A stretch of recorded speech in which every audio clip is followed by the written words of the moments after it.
Neumann, qui est peut-être la plus grande spécialiste de Haydn. Mais par exemple, vous travaillez, c'est pas la première fois que vous travaillez Toujours. en duo avec un musicologue. Je trouve ça génial. À quel niveau? Le savoir. Moi, je suis simplement un interprète.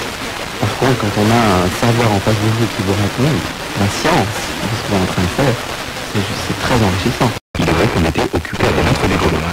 Cet attrait pour la Russie, Frédéric, n'est pas isolé parmi les responsables politiques. La Russie y trouve des amis ou des alliés ou des adversaires de circonstances. D'abord au Front National, bien sûr. Le FN, la doctrine hostile à longtemps aux États-Unis, je cite, au mondialisme, se conjugue parfaitement avec les subsides fournis par les banques proches du Kremlin. Le clivage pro ou anti-russe traverse aussi la gauche. La Russie trouve des défenseurs avec Jean-Luc Mélenchon, Jean-Pierre Chevènement, au nom de l'indépendance de la France vis-à-vis des États-Unis.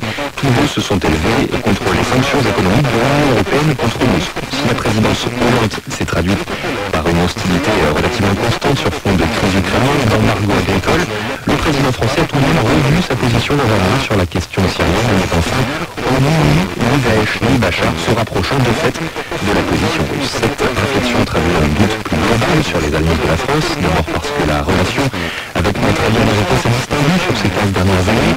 Washington fut considéré par la France comme trop dur sur l'Irak en 2003, époque Villepin, trop mou sur la Syrie en 2013, époque Hollande.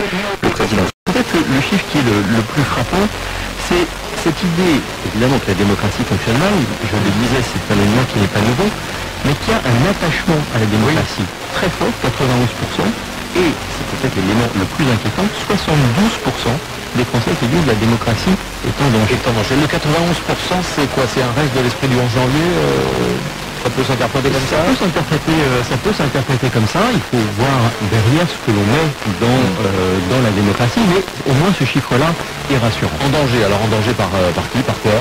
En danger par ce que l'on voit depuis des années, c'est-à-dire un mélange de montée des populismes et de l'extrémisme, un mélange des attaques terroristes qui viennent et qui ont pour objet de venir percuter notre démocratie. C'est le mélange de ces deux éléments-là, principalement, qui explique l'inquiétude, la forte inquiétude qui prévaut. Alors après le constat, il y a les demandes, et on voit, c'est ça qui est intéressant, que ces demandes ne sont pas univoques. Il y a des attentes différentes dans l'électorat de gauche et dans l'électorat de droite. Pour résumer, à gauche, on demande plus de débats, plus de consultations, de démocratie directe ou participative. À droite, plus de rapidité, d'efficacité, de décision efficace, rapide. Vous avez raison, comme quoi le clivage gauche-droite n'a pas disparu sur toutes les questions. Mais tout à l'heure, Thomas Legrand évoquait la question du cumul, donc de la limitation du cumul des mandats, et on voyait que sur cette question-là, il y a un consensus. Qui fait aujourd'hui l'objet d'un débat dans les primaires républicaines. Il y a un consensus entre la gauche et la droite sur la limitation du cumul. Donc évidemment, il y a des divergences, mais on voit quand même se dessiner quelque chose de commun autour d'une volonté d'avoir un repère, un idéal pour leur vie en fin de compte, et leur idéal c'était de mourir martyr. Mais vous êtes une ancienne éducatrice, vous devez bien avoir un avis là-dessus. Moi je n'ai jamais des enfants responsables. Je n'ai pas les enfants responsables. Les enfants, ils reçoivent l'éducation, ils reçoivent l'amour de leurs parents, ils reçoivent tout ce qui est du contexte de la société, ils le reçoivent. Maintenant, s'ils n'ont pas des gens à côté d'eux, des parents à côté d'eux, des animateurs, des éducateurs, des gens, des adultes qui peuvent les aider à cheminer, à réfléchir, j'ai envie de dire, les pauvres, ils sont pour rien, hein. Ils sont pour rien. C'est-à-dire que vous êtes capable de leur pardonner à ces jeunes de ce qu'ils ont fait à votre ami, le père Jacques Hamel? Ah, le pardon, c'est pas évident, hein. Je peux pas dire que j'ai pardonné tout de suite, parce que... Bon, je ne leur pardonne pas, mais comment dire, je ne veux pas non plus les incriminer, enfin je veux pas je sais pas comment dire ça.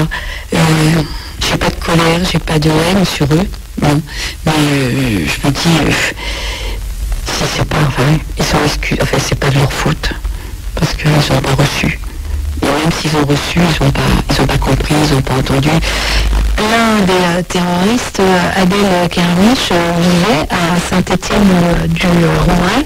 Vous qui vivez ici depuis 6 ans, est-ce que vous sentez des tensions entre les communautés?